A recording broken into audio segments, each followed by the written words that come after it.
안녕하세요. 네, 잘 주무셨죠? 저도 잘 잤습니다. 좋은 숙소를 이렇게 주셔서 잘 쉬고 또 이렇게 아침에 성도님들 뵈니까 너무 반갑습니다. 잠깐만요.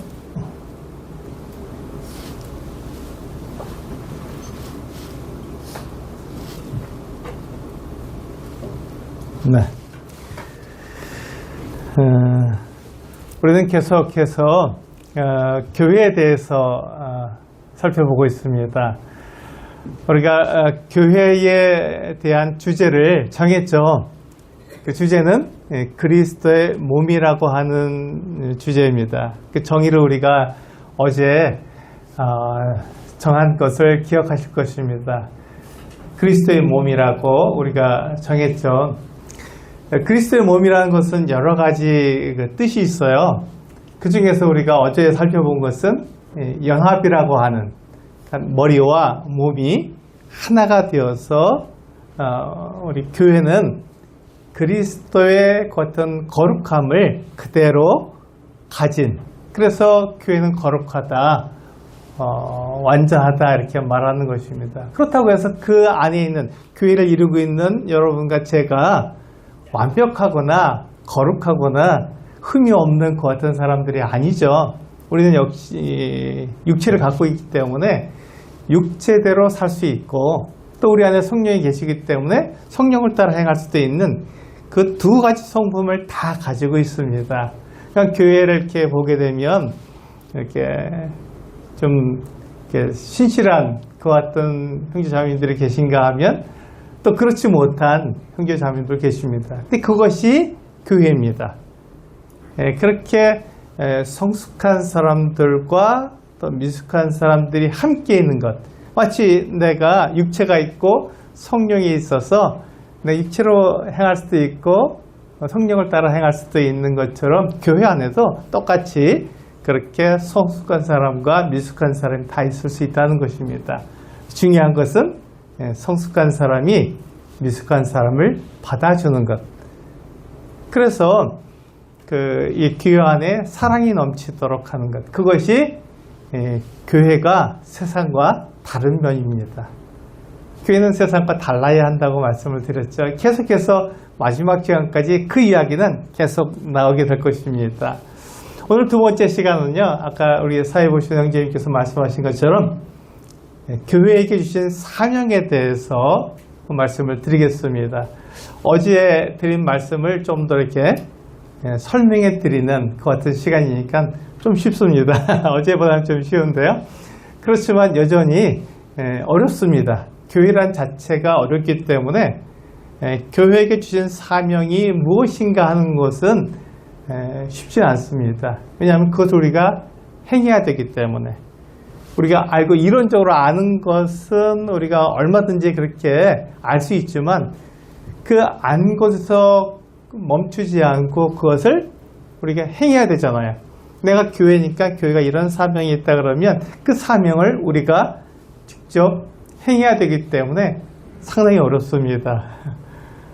그렇지만 우리가 그 사명이 무엇인지 정확히 알아야, 그래야 내가 그 사명대로 살고 있는지 그렇지 않은지 나를 계속해서 돌아볼 수 있기 때문에 이 사명은 대단히 중요합니다.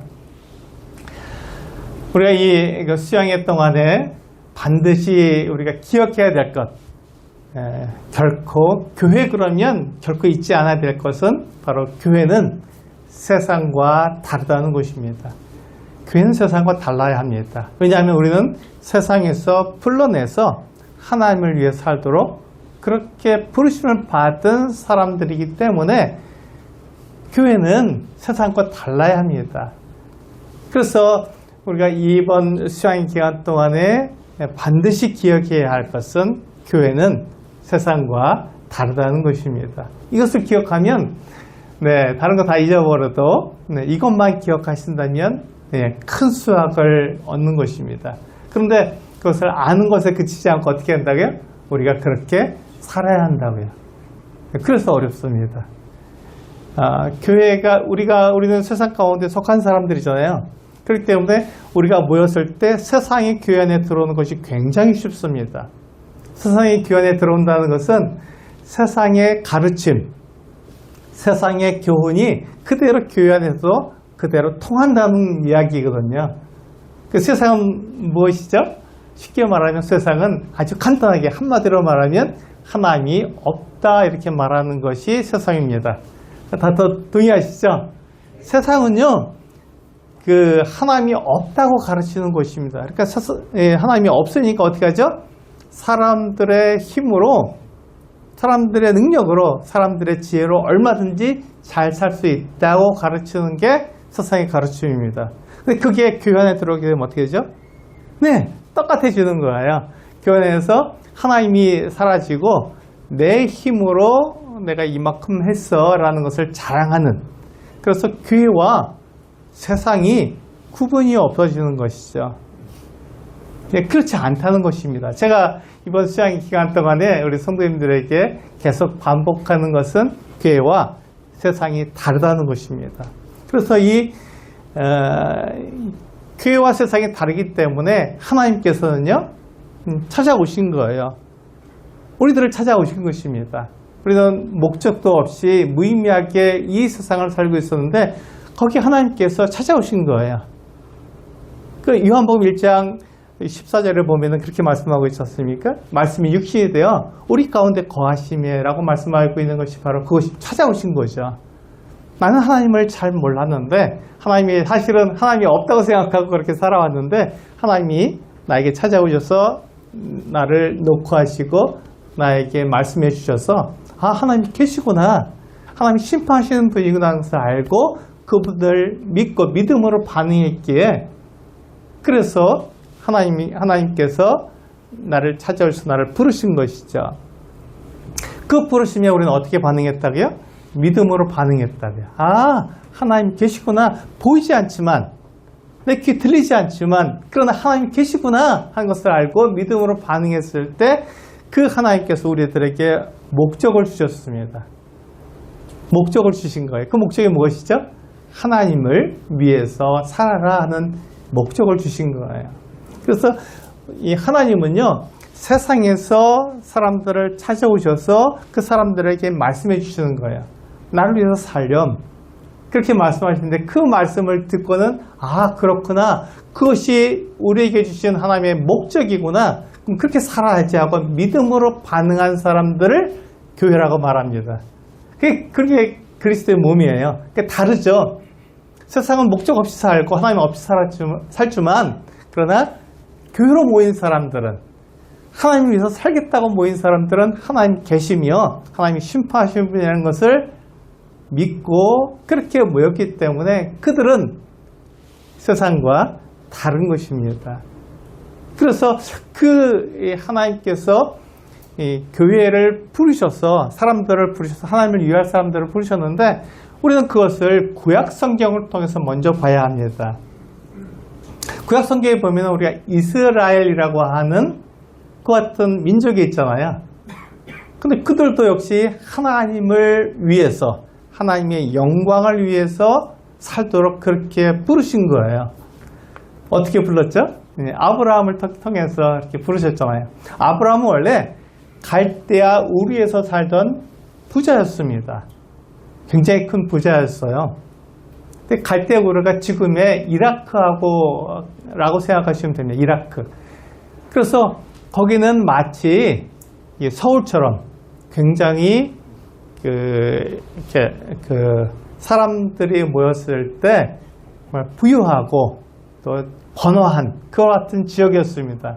근데 하나님께서 이 아브라함에게 너 가나안 땅으로 가라 이렇게 말씀하셨는데, 가나안 땅이 어딘지 잘 몰랐던 거예요. 워낙에 변방이었고 워낙에 시골이었기 때문에 잘 알지 못했던 곳입니다. 그리고 남원은 사람들이 잘 알잖아요. 남원 그러면 아, 거기 이렇게 딱 가는데, 남원이 아니라 저 골짜기에 우리 잘 알지 못하는 그런 곳으로 가라 그러면, 서울 사람이, 거기서 부자로 살던 사람이 저 시골에 산골짜기에 있는 마을로 가라 그럴 때 갈 수 있는 사람이 얼마나 되겠습니까? 그런데 이 아브라함은 하나님의 그 말씀을 듣고는 가겠습니다 하고 정말로 그 갈대우르에서 가나안 땅으로 이주를 한 거예요. 그것을 우리는 믿음이라고 말을 합니다. 하나님의 말씀을 듣고 믿음으로 반응해서 그렇게 살아왔다. 그렇게 이주를 했다는 것을 우리는 듣게 된 거죠. 알게 된 것이죠. 그러니까 우리하고 아브라함하고 어때요? 같습니다. 믿음으로 반응한 건 똑같습니다. 그래서 갈라디아서에서나 또 로마서에서 계속해서 아브라함의 믿음으로 우리도 그렇게 살아간다고 말하는 것이죠. 믿음으로 반응한 사람들은 아브라함의 자손이다 이렇게 말하고 있는 것이 바로 같기 때문에 그렇습니다. 믿음은 같은 것을 말하고 있는 것이죠.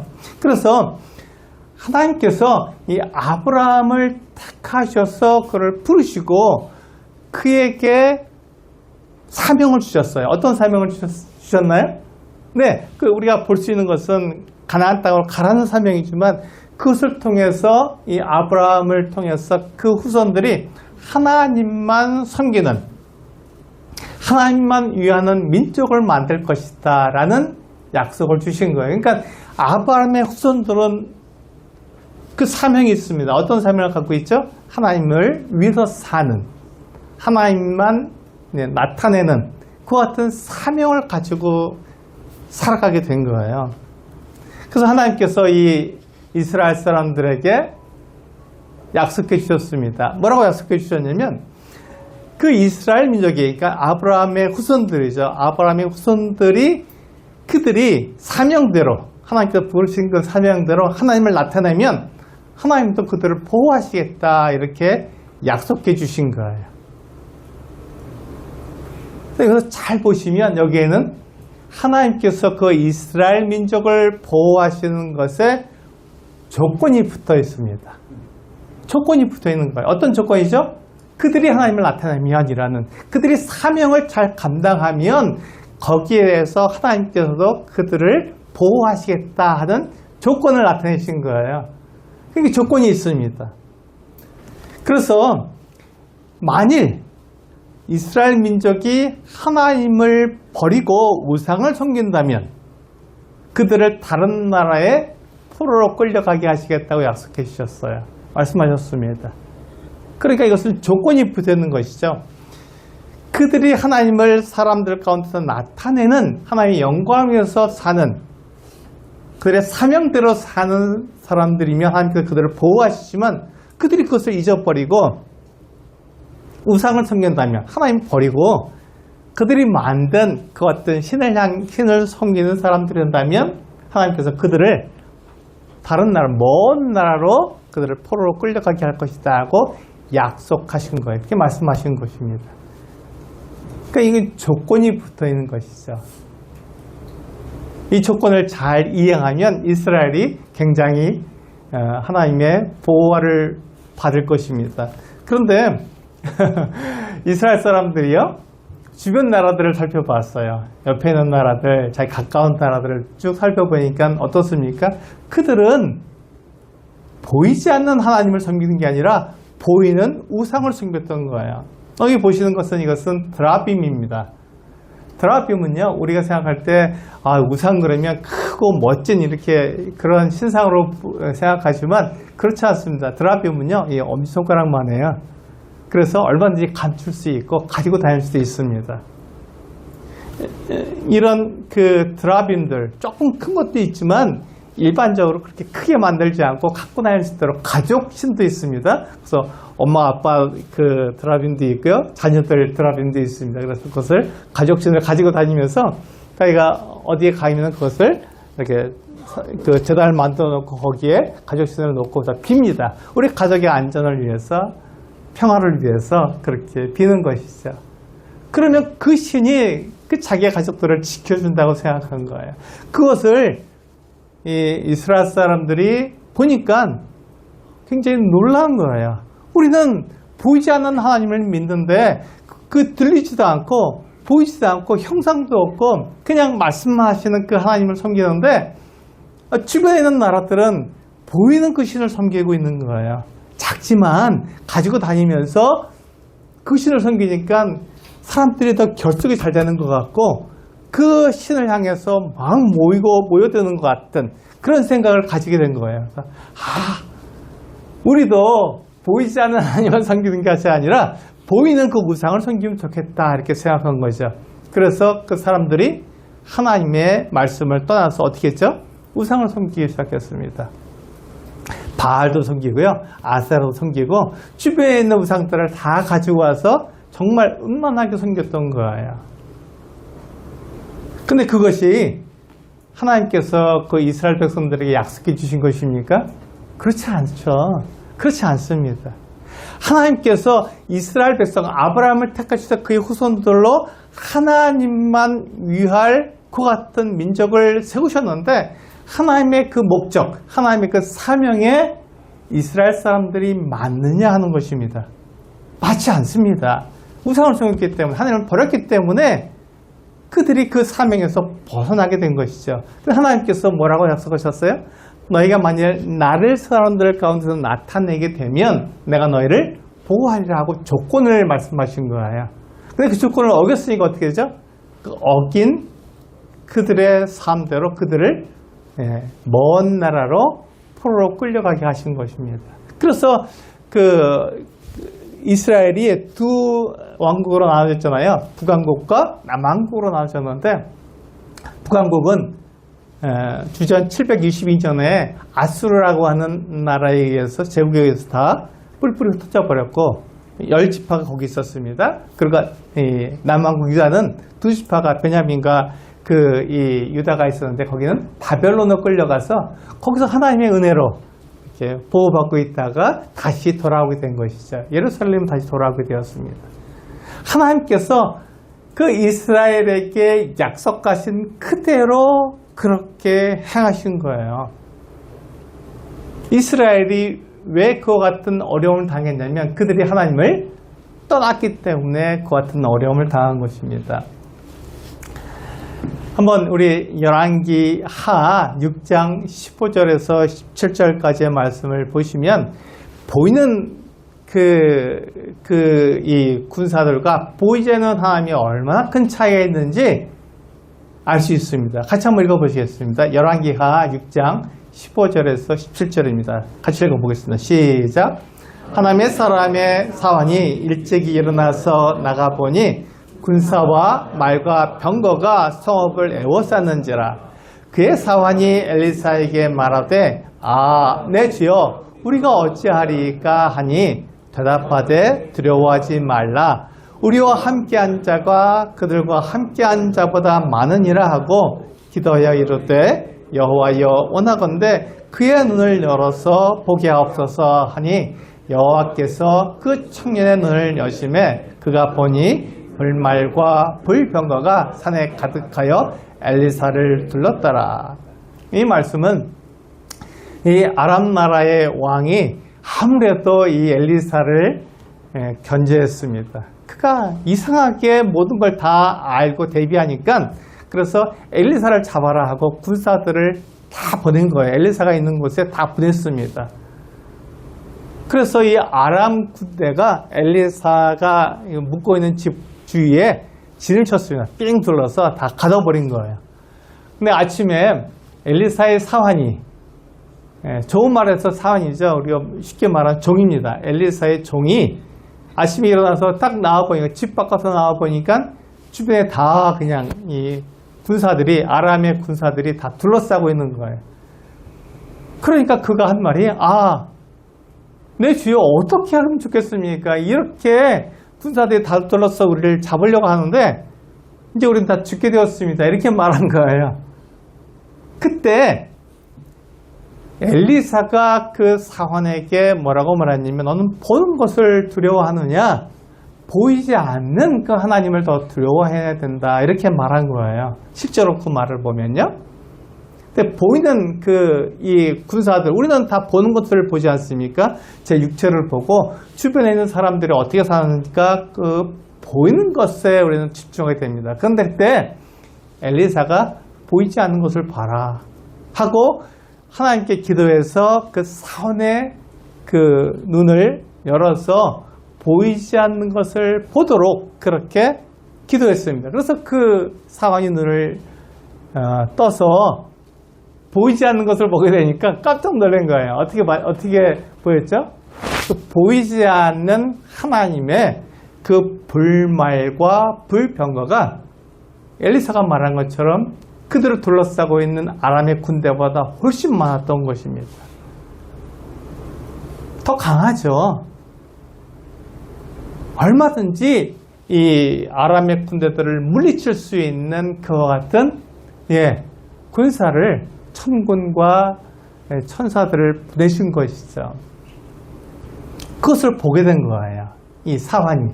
그때 어떻게 됐습니까? 엘리사의 말이 맞구나 하는 것을 알게 된 거죠. 우리도 동일합니다. 보이지 않는 그 하나님을 우리가 믿고 있잖아요. 보이지 않는 그 하나님을 우리가 섬기고 있는데 그것이 때로는 보이지 않으니까 약한 것 같고 보이는 그 신을 섬기는 것이 더 낫다고 생각될 때가 있는 거예요. 세상처럼 그렇게 우리도 보이는 것을 섬기면 좀 좋지 않을까 이렇게 생각하고 있는데 그렇지 않다. 엘리사가 분명하게 우리들에게 말씀해 주고 있는 것입니다. 보이는 것을 네가 두려워하느냐? 보이지 않는 게 더 커. 이렇게 말한 것이죠. 지금 우리 성도님들과 저에게 동일한 얘기를 하고 있는 거예요. 보이는 것, 그건 별거 아니다. 하나님께서 계시고 하나님께서 심판하시면 보이는 것은 아무것도 아니다. 보이지 않는 하나님이 훨씬 더 중요하다. 하나님의 말씀이 기준이 돼서 우리를 심판하실 것이다. 그 심판에서 벗어나는 것이 바로 구원이다. 이렇게 말씀하고 있는 것이죠. 그래서 엘리사는요, 그 사환에게 눈에 보이지 않는 하나님의 천군과 천사를 보게 해준 것입니다. 그때 알게 된 거죠. 보이지 않는 것이 더 중요한 것이구나 하는 것을 그 사환이 알게 된 것입니다. 이게 믿음이에요. 이게 우리를 부르셔서 하나님을 위해 살아가도록 우리들에게 맡겨주신 사명입니다. 참 놀라운 것은요, 이 이스라엘 백성들이 그렇게 하나님에 의해서 부르심을 받았지만 그들은 떠나갔어요. 하나님을 버렸습니다. 그들이 보이지 않는 하나님보다 보이는 신을 더 좋아했기 때문에 그들을 하나님께서 하나님을 떠나가게 만드신 것이죠. 그래서 이 사람들이, 이스라엘 사람들이 예수 그리스도, 하나님의 아들 예수 그리스도를 거절했을 때 그것이 부르심이 그 이스라엘 백성들에게선 잠깐 보류해 두시고 다른 사람들을 부르신 거예요. 원래는 하나님의 백성이 아닌 사람들, 하나님의 사랑을 받지 못하던 사람들에게 하나님께서 그들을 사랑하신다는 것을 말씀해 주신 것이죠. 그게 바로 우리입니다. 우리 이방인들이죠. 이방인은 이스라엘 외에 다른 나라 사람들을 말한다고, 하나님이 없는 사람들을 말한다고 말씀을 드렸잖아요. 그 사람들에게 하나님께서 사실은 너희들도 사랑하시라는 것을 알려준 것입니다. 이스라엘이 하나님을 거절했기 때문에 하나님께서 봐라, 하나님은 백성이 아닌 자들을 백성이라고 부르셨고 하나님을 사랑하지 않는 사람들을 하나님 사랑하는 자로 부르셨다. 부르심입니다. 이게 하나님의 부르심이죠. 그것을 알게 하신 거예요. 그 소식을 전하게 하신 것입니다. 그래서 여기 보시는 그림처럼 베드로가 그가 기도하고 있을 때 그 보자기에 그가 평소에 먹지 않던 그 어떤 이상한 짐승들이 있는 것을 보고 주여 저는 그것을 먹지 않습니다 라고 거절했어요. 이 일을 3번 쓴 다음에 하늘로 올라갔습니다. 그때 베드로가 알았던 거예요. 그때 고넬료에게서 온 그 어떤 하인들이 베드로를 찾았기 때문에 그때 한 것입니다. 근데 성령께서 뭐라고 말씀하셨냐면 베드로야 그들을 따라서 가라 이렇게 말씀하신 거죠. 고넬료는 이탈리아 부대의 백부장이었습니다. 그러니까 이방인이잖아요. 이스라엘 사람들이 아니잖아요. 유대인이 아니었습니다. 그러니까 유대인인 베드로가 이탈리아 사람 로마 군대의 그 어떤 백부장과 교제를 하는 것은 위법이죠. 있을 수가 없는 일이었습니다. 그런데 그때 안 거예요. 하나님이 거룩하다 하신 것을 우리가 거룩하지 않다, 더럽다 이렇게 말할 수 없다고 하나님께서 말씀하셨기 때문에 그때 베드로는 알았습니다. 아, 이방인에게도 하나님의 백성이 아닌 사람들에게도 이 소식을 전해줘야 되는구나 하는 것을 알게 된 거죠. 그래서 그 이방인에게도 하나님의 복음을 전해줬을 때 성령이 그들에게 임하시는, 고넬료 온 가족에 다서 침례를 받고 교회에 더해지게 되는 놀라운 일이 일어나게 된 것입니다. 그때 베드로는 알았어요. 아, 이방인도 하나님이 사랑하시는구나 하는 것을 알게 된 거죠.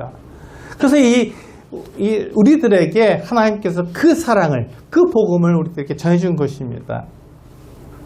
그것이 바로 하나님은 이방인 중에서 하나님을 섬기는 사람들을 택하시고 부르셨다는 말이 되는 것입니다. 우리가 왜 하나님의 복음을 알게 되었고 왜 우리가 교회로 모였는지가 바로 이 이야기죠. 그럼 교회는 언제 시작됐을까요? 이게 굉장히 중요한 이야기입니다. 여러분들이 책을 보시게 되면 교회의 시작에 대해서 여러 가지로 이야기하는 것을 보게 되는데요. 특별히 교회는 처음부터 있었다. 그래서 창세기부터 교회가 있었다라고 말하는 분들이 있고, 아니다, 교회는 이 오순절에 신앙에 와서 드디어 교회가 나타나기 시작했다라고 말하는 두 부류의 어떤 학자들의 이야기를 볼 수 있을 거예요. 둘 다 맞지는 않습니다. 그 중에 하나가 맞겠죠. 저는 후자를 이야기합니다. 교회는 그 신약에 와서 드디어 이 세상 가운데 나타나게 되었다 하는 말을 드립니다. 그래서 교회는요, 하나님의 아들 예수 그리스도께서 십자가에 달려 죽으시고 부활하신 후 50일이 되는 오순절에 시작되었다, 이렇게 말을 합니다. 이 오순절이라는 말이 바로 그런 뜻이거든요. 오는 5자고 수는 10이라는 열 숫자입니다. 그래서 10개가 5번 있는 것. 그래서 50일이죠. 그래서 그리스도께서 십자가에 달려 죽으시고 부활하신 다음에 50일이 지나면, 그래서 구약 성경에는 보통 77절이라고 말을 합니다. 77은 49니까 49일 지나는 다음 날, 50일째 되는 날, 오순절이 똑같습니다. 그 50일 날 이렇게 절기로 모였습니다. 그게 오순절이에요. 그날 절기로 사람들이 모였을 때, 그때 하나님께서 이 예수를 믿는 이 제자들에게 성령을 주신 거예요. 120명이 마가의 다락방에 모였는데 그들에게 성령이 임하셨습니다. 그래서 교회가 시작된 것이죠. 그래서 교회의 시작은 바로 이 오순절에 시작되었다, 이렇게 말하는 것입니다. 그 이유가 뭐냐면요, 우리 에베소서와 골로새서 말씀을 볼 텐데 여기에서 그렇게 말씀하고 있기 때문에 그렇습니다. 우리 같이 한번 읽어보실까요? 에베소 3장 5절과 6절 말씀을 같이 한번 읽어보시겠습니다. 시작! 이제 그의 거룩한 사도들과 선지자들에게 성령으로 나타내신 것 같이 다른 세대에서는 사람의 아들들에게 알리지 아니하셨으니 이는 이방인들이 복음으로 말미암아 그리스도 예수 안에서 함께 상속자가 되고 함께 지체가 되고 함께 참여한 자가 됨이라. 이 말씀을 보시면 다른 세대에게는 사람들의 아들들에게 알리지 아니하셨다, 이렇게 말하고 있습니다. 그러면서 그것이 뭐냐면 다른 세대에게 알리지 아니하시는 그 비밀스러운 게 뭐였냐면 이는 하고 말씀하고 있잖아요. 그 내용이 뭐냐면 이방인들이 복음으로 말미암아 그리스도 예수 안에서 함께 상속자가 되고, 이게 교회잖아요. 함께 지체가 되고, 그리스도의 몸의 지체가 되는 것입니다. 함께 약속에 참여한 자가 되는. 그래서 교회가 다른 세대에는 알려지지 않은 비밀이었지만, 감춰진 것이었지만 이제는 그것이 나타나게 되었다, 이렇게 말하는 것입니다. 교회가 바로 그와 같은 존재다, 다른 세대에게는 알려지지 않았던 존재다라는 것을 알 수 있는 것이죠. 똑같은 말씀이 골로새서 1장 26절과 27절에 나와 있습니다. 같이 한번 읽어보시겠습니다. 시작! 이 비밀은 만세와 만대로부터 감춰졌던 것인데 그의 성도들에게 나타났고 하나님이 그들로 하여금 이 비밀의 영광이 이방인 가운데 얼마나 풍성한지를 알게 하려 하심이라. 이 비밀은 너희 안에 계신 그리스도 신이 곧 영광의 소망이니라. 그렇습니다. 이 감춰졌던 것이잖아요. 만세와 만대로부터 감춰졌던 것이에요. 알려지지 않았던 것입니다. 구약 시대에는 전혀 알려지지 않았던 것이에요. 이방인들이 어떻게 하나님의 사랑을 받아, 어떻게 하나님의 백성이 될 수 있어, 어떻게 하나님의 자녀가 될 수 있어 라는 것이 감춰졌던 것이죠. 그런데 그것이 이제는 알려지게 된 것이죠. 교회가 그와 같이 저희는 감춰졌던 것인데 이는 드러나게 되었다라는 것을 우리들에게 말씀해주고 있습니다. 그래서 교회는요, 한마디로 말하면 교회는 비밀이었습니다. 한마디로 말하면 교회는 비밀인 거예요. 구약 성경에서는 전혀 알 수 없는, 드러나지 않은 그와 같은 비밀이었습니다. 왜냐하면 구약 성경은요, 이스라엘을 중심으로 기록이 된 것이거든요.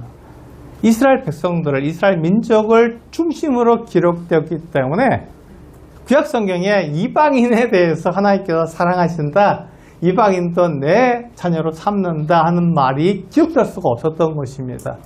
이스라엘을 중심으로 기록되었기 때문에.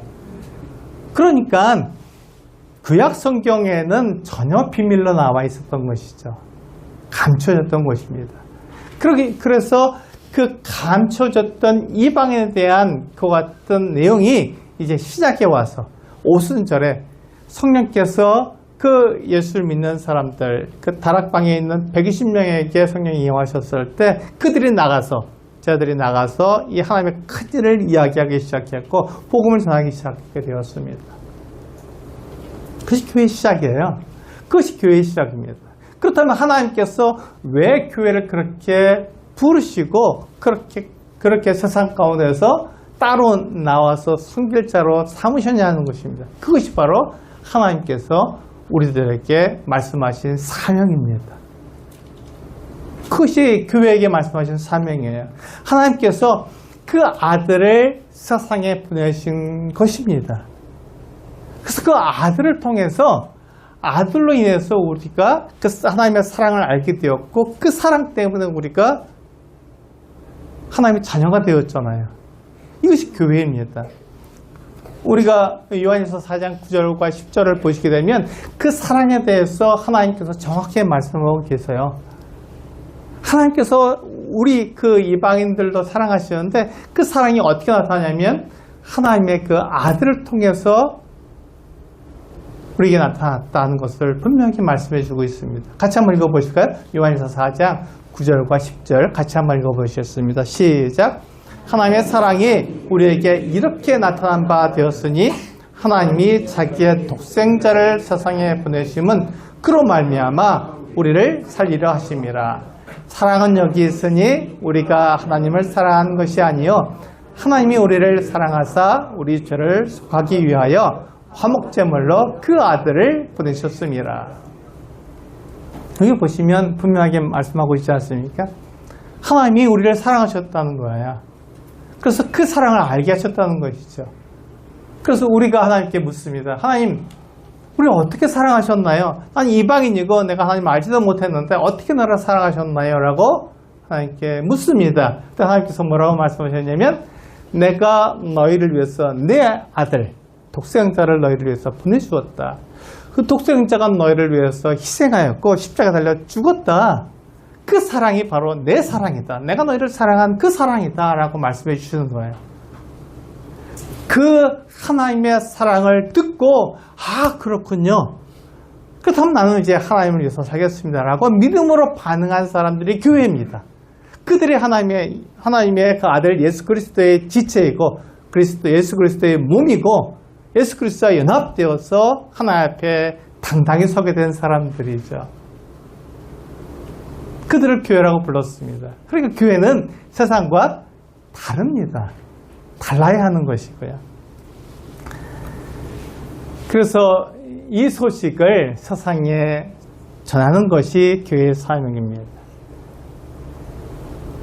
우리가 그 소식을 듣고 우리가 어떻게 됐어요? 하나님을 믿게 됐잖아요. 믿음으로 반응하게 됐잖아요.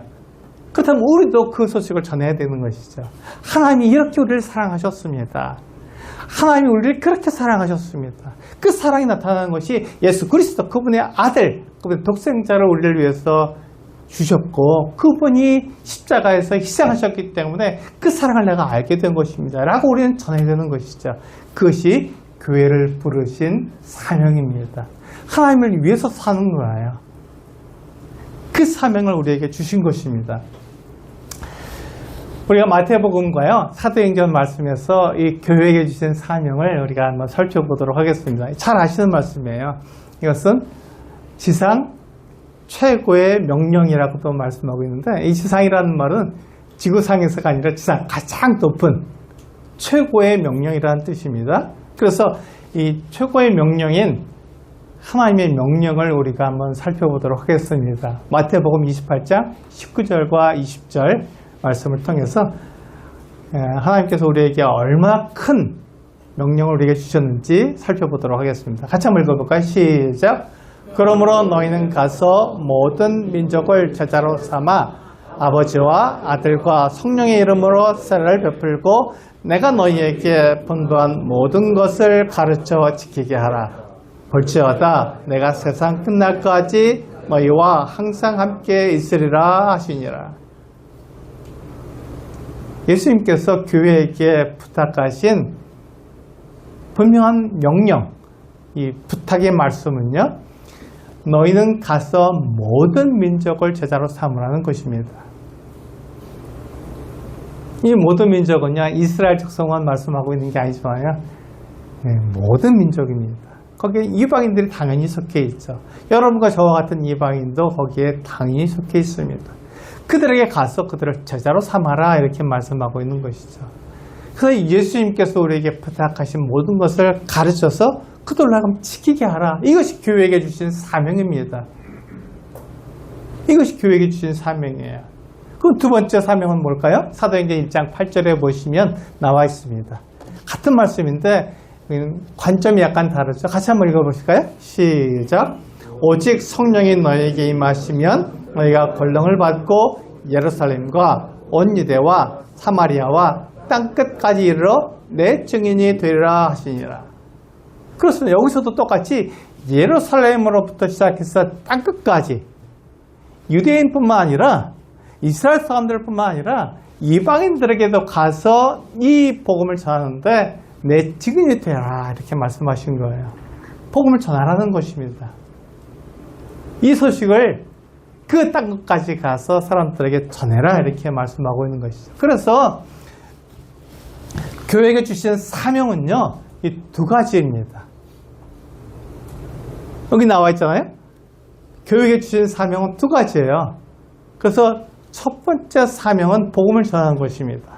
우리가 들은 소식과 똑같은 소식을 하나님이 우리를 사랑하셨다라고 하는, 백성이 아닌 자를 백성으로 삼아주셨고 사랑하지 않은 자를 사랑한다고 말씀하시는 그 같은 소식을 나만 알고 있는 것이 아니라 다른 사람에게도 전해주는 것. 그래서 복음 전하는 것이 첫 번째 우리의 사명입니다. 두 번째 사명은 뭘까요? 그들을 가르치는 것입니다. 그들을 가르쳐서 주의 제자가 되게 하는 것. 그리스도께서 우리에게 가르쳐주신 모든 것을 가르쳐주는 것입니다. 나만 알고 있는 것이 아니라 그들로 알고 그들로 예수 그리스도를 닮도록 성장하도록 만들어 도와주는 것. 그것이 교회에게 주신 사명이에요. 그래서 이 두 가지 사명을 교회에게 주셨습니다. 이거 두 가지를 다 행하는 거예요. 그것이 하나님을 나타내는 것이고 그리스도가 어떠한 분인지 나타내는 것이고 그것을 통해서 교회가 해야 될 일이라는 것입니다. 아, 그렇구나. 이제 내가 그 두 가지 사명이 나에게 주어진 것을 알겠습니다. 그럼 내가 나가서 전해야겠네요. 그리고 그들을 가르쳐야겠네요. 네, 그 같은 일이 우리에게 주어졌습니다. 근데 그것을 우리가 감당하기 위해서는 굉장히 어렵습니다. 복음을 전하는 일이 쉬운 일이 아니잖아요. 또 사람들을 가르치는 게 정말 쉬운 일이 아닙니다. 교회 안에서 사람들을 가르친다는 것은요, 그들의 생각을 바꾸는 거예요. 세상에서 배우고 세상에서 가르침을 받은 모든 것을 바꿔놓는 것을 말하는 것입니다. 그리스도의 가치관으로 바꿔놓아야 되는 것이거든요. 결코 쉽지 않습니다. 세상에서 배운 것이 훨씬 쉬워요. 눈에 보이는 것을 그대로 행하는 것이 얼마나 쉽습니까? 그것을 바꿔야 하니까 굉장히 어렵습니다. 사람들이 눈에 보이는 것을 믿고 살아가려고 하는데 보이지 않는 그 하나님을 믿으라고 하니까 사람들이 믿지 않겠다고 말하잖아요. 전하는 것이 정말 어렵습니다. 그래서 이 예수 그리스도께서 교회에게 주신 사명은 이 두 가지입니다. 복음을 전하는 것과 가르치는 것. 저들은 어떻게 했을까요? 예수님께서 그들을 부르셨을 때 어떻게 했을까요? 이렇게 했습니다. 우리 마가복음 1장 17절부터 20절까지 있는 말씀을 읽어보시면서 진짜들이 이렇게 했구나 하는 것을 우리는 알 수 있습니다. 같이 한번 읽어보시겠습니다. 시작. 예수께서 이르시되 나를 따라오라. 내가 너희로 사람을 낚는 어부가 되게 하리라 하시니 곧 그물을 버려두고 따르니라. 조금 더 가시다가 세베대의 아들 야고보와 그 형제 요한을 보시니 그들도 배에 있어 그물을 깁는데 곧 부르시니 그 아버지 세베대를 품꾼들과 함께 배에 버려두고 예수를 따라가니라. 예수님께서 그 제자들을 부르신 거예요. 그들을 부르실 때 뭐라고 부르셨냐면 나를 따라오라 이렇게 부르셨어요. 근데 그 말을 듣고는 어떻게 했습니까? 정말로 배도 버려두고요. 아버지도 버리고 모든 것을 다 버리고 예수님을 따랐습니다. 그들은 제자가 된 거예요. 모든 것을 버리고 예수님을 따랐기 때문에 그 나를 따라오라 하는 그 말씀에 순종해서 예수님을 따른 어떤 사람들이 되었던 것이죠. 그게 교회입니다. 교회의 시작이 바로 이 제자들로부터 시작된 거잖아요. 그래서 예수님께서는 그들에게 새로운 목적을 말씀해 주셨어요.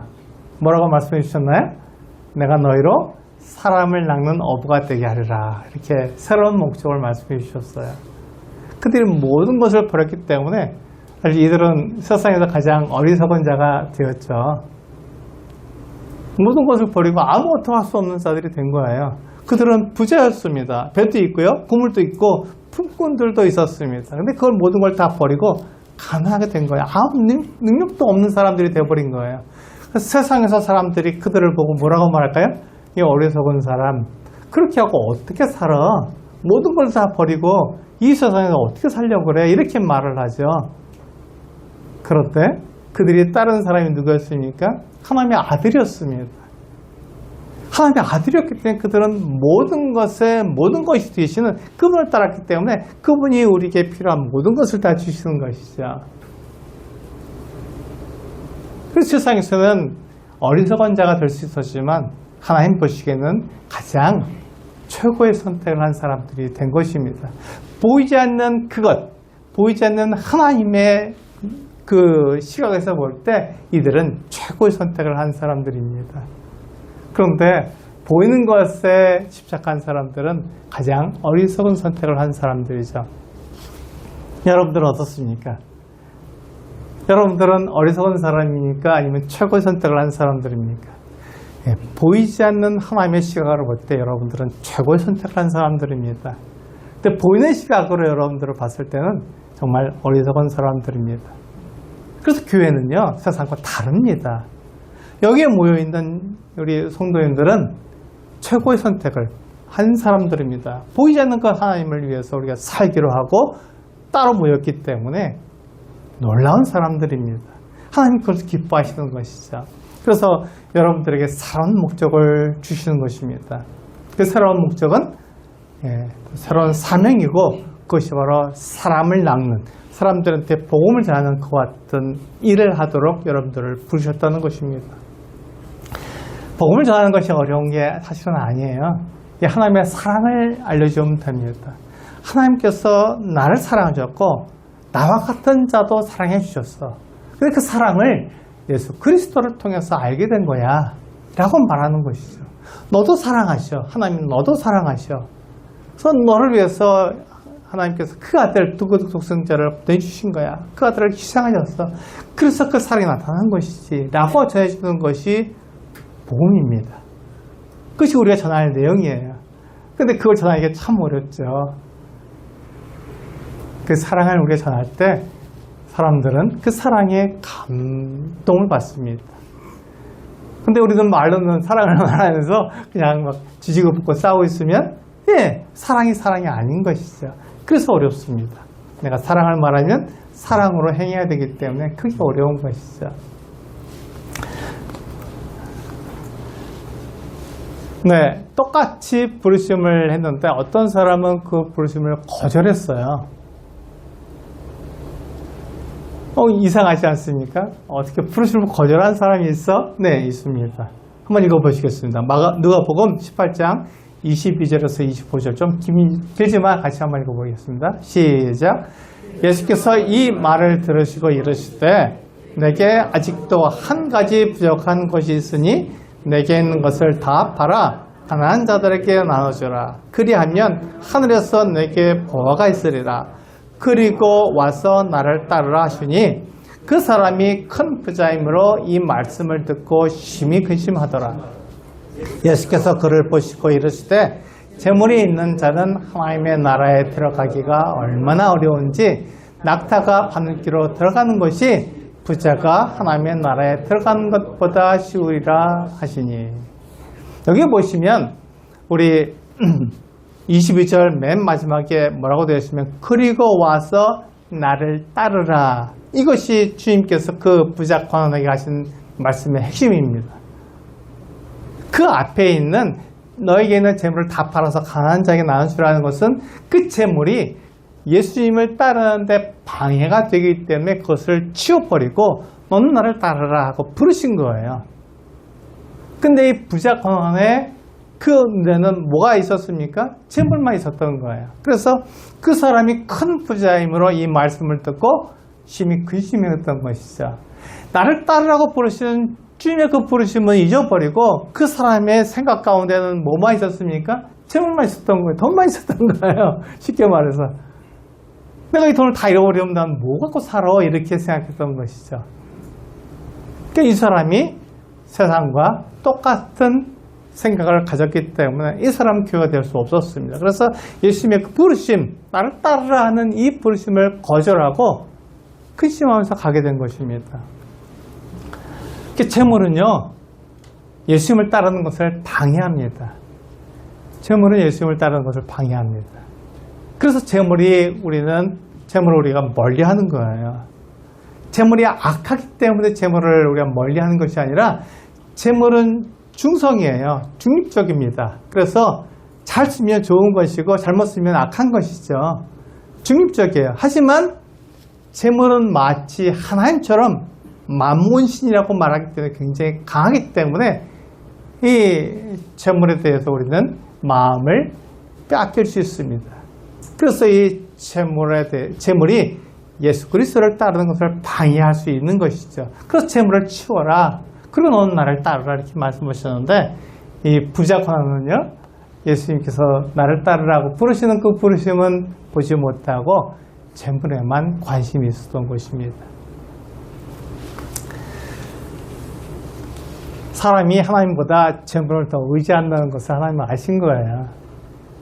우리가 얼마나 보이는 것에 약한지 하나님은 아십니다. 그래서 재물이 부자가 하나님 나라에 들어가는 것이 낙타가 바늘귀로 나가는 것이 더 쉽다 이렇게 말씀하신 것이죠. 그렇게 어렵습니다. 재물을 의지하기 때문에 어려운 것이죠. 그런데 제자들은 어떻게 했습니까? 모든 걸 버렸잖아요. 부자였는데도 배도 버리고 그 풍군들도 버리고 예수님을 따랐습니다. 그들에게 하나님께서 그리스도께서 새로운 목적을 주셨어요. 내가 너희로 사람을 낚는 어부가 되게 하리라 하는 새로운 목적을 주신 것, 새로운 사명을 주신 것이죠. 그런데 그것은 사실은 새로운 것이 아니라 원래 하나님께서 사람을 지으실 때 주신 목적이었습니다. 원래 하나님의 목적으로 돌아가는 거예요. 원래 하나님의 목적으로 돌아가는 것이죠. 이것을 우리는 회개라고 말을 합니다. 하나님을 떠났던 사람들이 하나님을 향해서 다시 돌아오는 것을 우리는 회개라고 말하죠. 예, 바로 그것입니다. 원래 하나님께로 돌아와라. 하나님의 목적으로 돌아와라. 이렇게 말씀하고 있는 것입니다. 우리 창세기에 보시면 하나님께서 원래 사람들에게 주신 그 목적을 알 수 있습니다.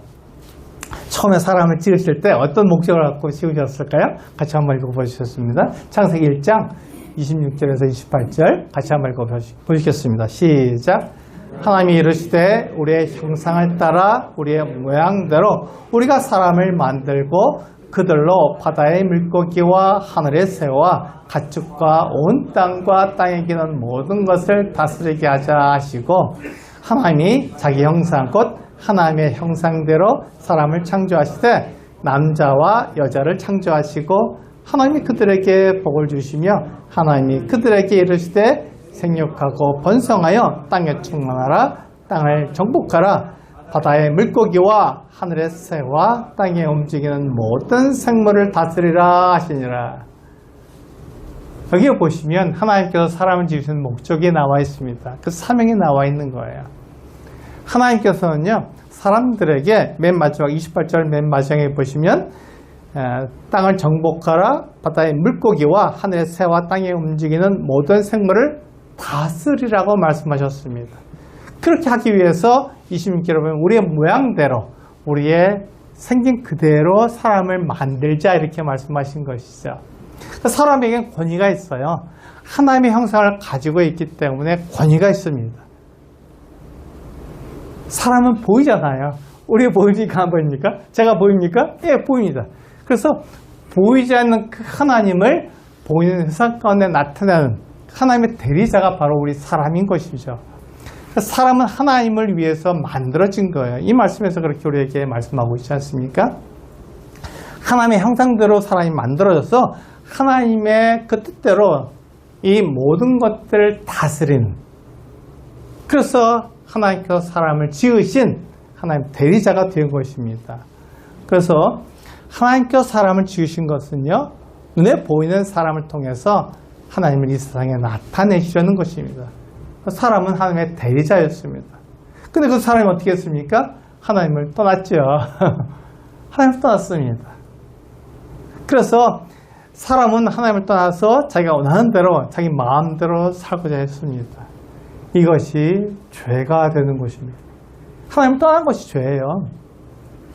그 다음부터 우리는 마음대로 내가 하고 싶은 대로 악한 일들을 마음대로 할 수 있게 된 것입니다. 하나님을 떠났기 때문에. 그렇게 우리는 목적 없이 하나님을 떠났으니까 목적 없이 무의미한 무가치한 삶을 살고 있었는데 그 사람들에게 하나님이 찾아오신 거예요. 내가 너를 사랑한다. 이렇게 말씀하신 것이죠. 내가 너를 사랑한다. 네가 하나님을 모른다고 내가 너를 안다. 네가 나를 떠났다고 내가 너를 찾아왔다. 내가 너를 위해서 내 독생자를 보내주었다. 그가 너를 위해서 희생했지 않느냐. 그것이 바로 내 사랑이다 하고 하나님의 사랑을 우리들에게 나타내 보여주신 거예요. 그래서 그것을 듣고 아 그렇군요. 하나님 나를 사랑하시는군요. 나 같은 자도 사랑하시는군요. 그래서 그것에 대해서 믿음으로 반응한 그 사람들이 바로 그리스도인들, 교회입니다. 그래서 교회를 우리는 새로운 피조물이라고 말을 합니다. 고린도후서 5장 17절에 이렇게 말씀하고 있잖아요. 같이 한번 읽어보시겠습니다. 시작. 그런즉 누구든지 그리스도 안에 있으면 새로운 피조물이라. 이전 것은 지나갔으니 보라 새 것이 되었다. 그렇습니다. 우리는 새로운 피조물이에요. 새로운 목적을 가지게 되었습니다. 세상에서 배운 것은 목적대로 내가 다른 사람을 짓누르고 내가 높이 되면 되겠지라는 것이 아니라 하나님을 위해서 사는 새로운 목적, 원래의 목적이죠. 그것으로 돌아간 그 목적을 가진 사람들이 되는 것입니다. 그래서 교회는 세상과 다릅니다. 달라야 하는 것이고요. 이 목적이 새로운 피조물이기 때문에 우리는 다릅니다. 그래서 교회는요, 이 복음을 듣고 하나님의 사랑을 알게 되어서 하나님께로 돌아온 사람들입니다. 아, 하나님이 나를 이렇게 사랑하셨군요. 내가 하나님께 돌아가겠습니다. 라고 말을 한 것입니다. 그렇다면 이 이 교회는 어떠한 것을 우리는 배워야 할까요? 어떻게 우리는 성장할 수 있을까요? 그냥 예수 하나님께 돌아오면 그것으로 끝날까요? 그렇지 않습니다. 교회는 반드시 이 네 가지를 해야 합니다. 우리 사도행전 2장 41절에서 42절 두 말씀을 같이 한번 읽어보시겠습니다. 시작. 그 말을 받은 사람들은 세례를 받음에 그날에 신도의 수가 3,000이나 더하더라. 그들이 사도의 가르침을 받아 서로 교제하고 떡을 떼며 오로지 기도하기를 힘쓰니라. 이것이 바로 교회가 성장하기 위해서 필요한 네 가지입니다. 이 네 가지가 뭐죠? 가르침, 사도들의 가르침, 그리고 교제하는 것, 떡을 떼는 것, 기도하는 것입니다. 이 네 가지가 교회 안에 반드시 있어야 하는 가르침입니다. 예수님이 돌아가셨어요. 십자가에 달려 죽으시고 그다음에 부활하신 다음에 승천하셨어요. 그래서 예수님은 이 땅에 계시지 않습니다. 그래서 어떻게 했습니까? 사도들에 의해서 그 가르침을 받았던 거예요. 그런데 지금은 우리는 사도들이 없지 않습니까? 그럼 우리는 어떻게 사도들의 가르침을 받을 수 있을까요? 네, 성경을 통해서 알 수 있습니다. 성경에는 사도들이 각 교회에 보낸 그 같은 편지들이 기록으로 남아있는 거예요.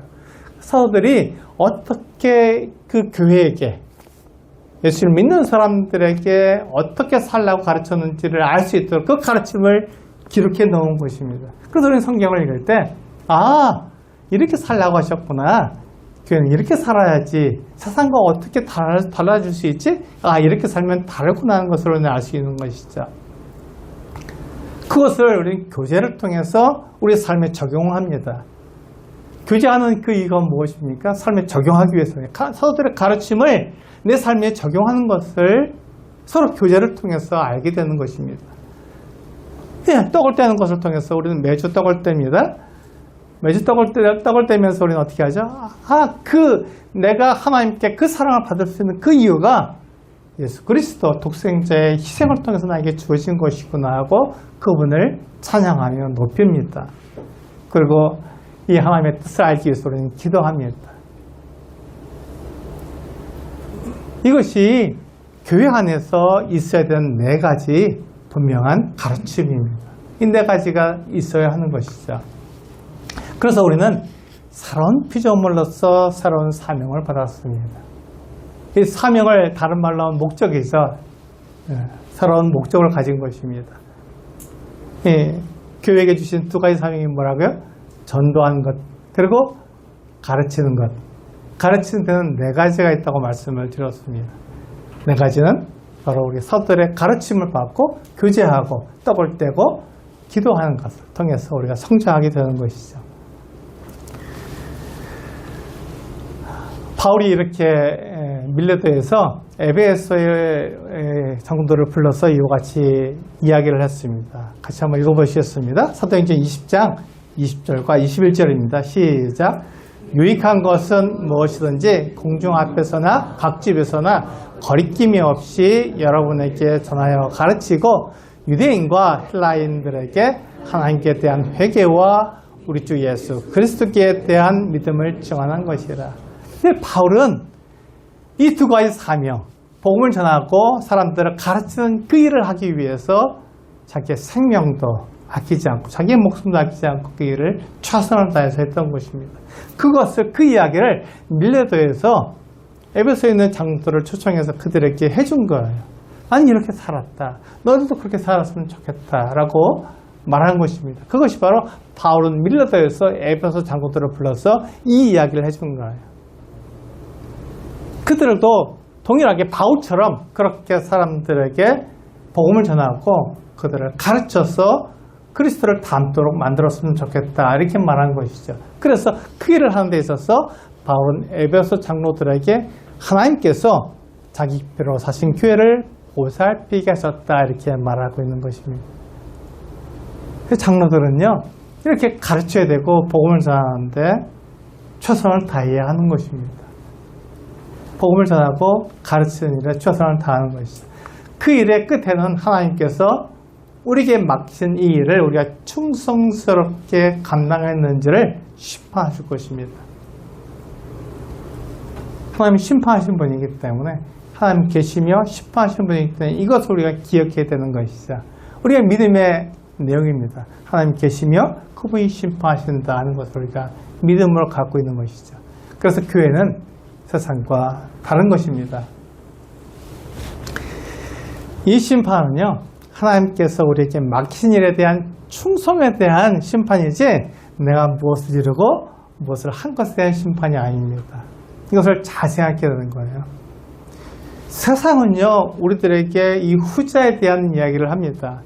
이거 얼마나 큰 교회를 이루었어? 얼마나 많은 사람들이 너를 따르고 있어? 그러니까 너는 잘한 거야. 훌륭하지. 수백 명이 너를 따르고 있고 수만 명이 너를 따르고 있어. 그러니까 너는 훌륭해. 그렇게 큰 일을 하다니 너는 놀라워. 이렇게 말을 하기 쉽습니다. 근데 그것은 세상과 교회가 같은 거예요. 그것은 세상과 교회가 같습니다. 그런데 세상과 교회가 다르다는 것은 뭐냐면 바로 이것이죠. 하나님께서 나에게 부탁하신 것에 내가 얼마큼 충성했는지를 심판하는 것입니다.